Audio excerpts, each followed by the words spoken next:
Alright, I got behind a bit and I have 3 weeks to cover and I have a lot of really good stuff to cover, so let's just dive right in today. If you remember when we last left off with week 19, her weight was actually up a little bit, but it was because she was on her period and she pretty much always is up a little bit of weight during that time. So I suspected we'd probably see a nice drop for week 20. And as you can see, that's exactly what did happen, as she saw a drop of about 1.25 pounds for the week. In her check-in though, she did mention that she had been feeling a lot more tired lately, even though she was getting a good 8 hours of sleep most nights. And she was wondering if I had any advice about how to stay more awake and alert, or if it's just about sucking it up and accepting that it's part of the process and making sure you get enough sleep. Which I basically said, yes, sleep is of course a big role, and that's one of the best things you can possibly do to make sure you're recovering properly. But at a certain point, this is going to become an issue during a cut, and just accepting that that's part of the process is a big part of being able to deal with it. But doing things like controlling stress and keeping your cortisol levels down will help. And I did mention it may be time to start core hard, but I'm going to save that for the next update. And then from there, it's things like using caffeine and cognitive enhancers and things like that.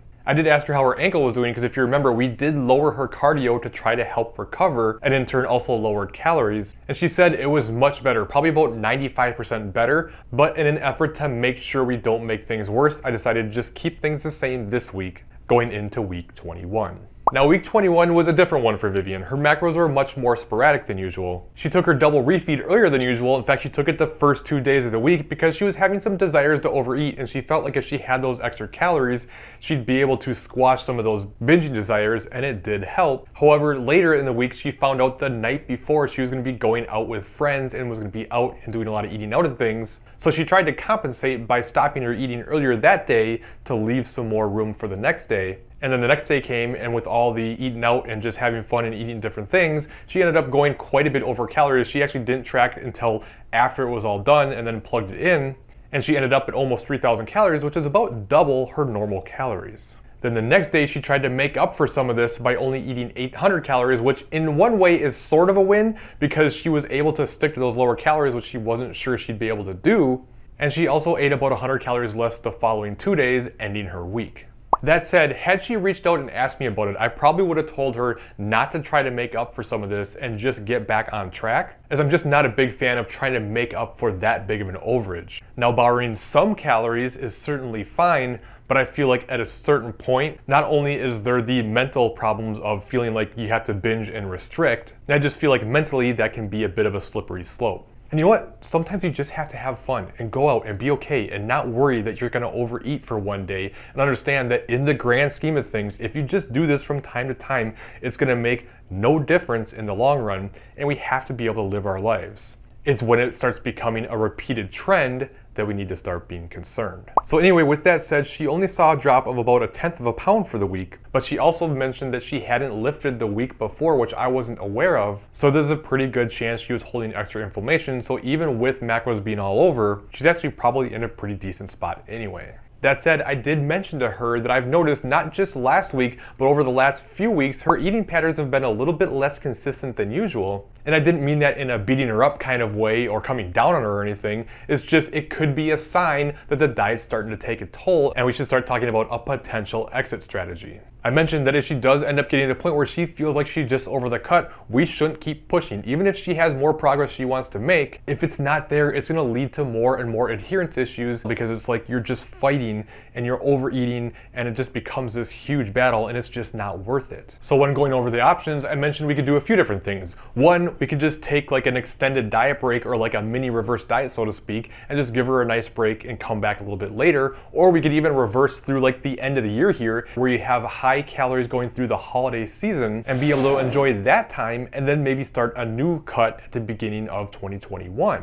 She's not in a position like she was when we started way back when, where she needed a nice long reverse diet, because she's still losing. She's still metabolically in a good place. It's just giving her a break both psychologically and physiologically. So what we decided to do was go ahead and put a deadline on this cut for another 8 weeks from now.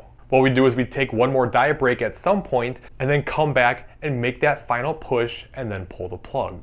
This way it won't carry on too long. Plus there's some really nice benefits of having that deadline, because sometimes it can feel like if you don't see the end in sight, it can feel like, well, why keep sticking to things because it's going to take forever anyway, so I need to enjoy things more. Whereas if you have the deadline, you go, okay, the end date is here. I can see it. I can stick to it for these next handful of weeks because I know the end is coming, and it can really help with adherence. Action requires urgency, results require patience. It doesn't mean if we get to the end of 8 weeks and she's in a good place and wants to push a little bit farther, we can't. But I feel like in this instance, having that deadline just makes sense. Now, as far as going into week 22 goes, her ankle was totally better, so we had the option of increasing cardio again and then potentially maybe giving some extra calories back, but we decided to keep things where they were anyway because she's in a deficit as it is. She doesn't really like cardio to begin with, so it just made sense to keep it the same. She mentioned during this week she was just kind of struggling with stress in general, kind of all the stuff that's going on in the world, and it was just kind of weighing on her, so she was having some trouble with energy because of it. But as a whole, she stuck to the plan well despite the challenges. She responded really well to my challenge to her to get the kind of consistency back, and her weight dropped nicely as a response, seeing a drop of a little over a pound for the week. Not only did the scale start moving, but looking at her pictures, I could tell her core is tightening up more, and as you hopefully know by now, body comp is what really matters and not a number on the scale. Now, she did miss 25 minutes of cardio, which obviously doesn't make a big difference, but it's worth mentioning because she said the reason this happened was because she tends to procrastinate the cardio to the end of the week, and by the time she got to the end of the week, she has to try to make it all up, and she was exhausted and didn't feel like getting it in. And this is a common problem, so if you struggle with this, there's a couple things you can do. One is just make sure you prioritize getting the cardio in right away, so you get it in, get it done, and you don't have to feel like you're overwhelmed trying to catch it all up by the end of the week. Thankfully for her, her cardio is not high anyway, so it doesn't make a huge difference. Or the other thing you can do is just schedule it in at certain times. For instance, what I did during my prep as cardio increased, the only thing that I did was space out the increase in cardio for each session, and I did my cardio at the end of every training session. So I had 5 training sessions, and at the end of each training session, however much cardio I had for the week, I would split it up divided by 5 and do that at the end of each one. And that way I just knew when I was going to do it and didn't have to worry about this problem. Anyway, she did mention despite things moving pretty well, she felt like this upcoming week would be a good week to do another diet break because she has a lot of stressors coming up in her life besides what's going on in the world. And honestly, I was going to suggest it anyway because I feel like this is pretty much perfect timing. Now that might surprise you considering that weight just moved well, and oftentimes we talk about when things slow down, then it's a good time to take a diet break, but you don't have to wait for that to happen. There's still plenty of benefit of taking breaks even when things are moving to keep you in a good place. But I'll save going into more detail about that because my next video is going to be about how to set up diet breaks, so make sure you watch for that one. But as for Vivyen's case, it made sense for a couple reasons. One is I wanted to take a 2-week diet break fairly soon anyways, so we can get her into a better spot metabolically before we make the final push for the end of the deadline. And 2, she has her period coming up the week after, and as we talked about before, the week before and of her period is a good time to take a break anyways because it's a little harder to stick to the plan.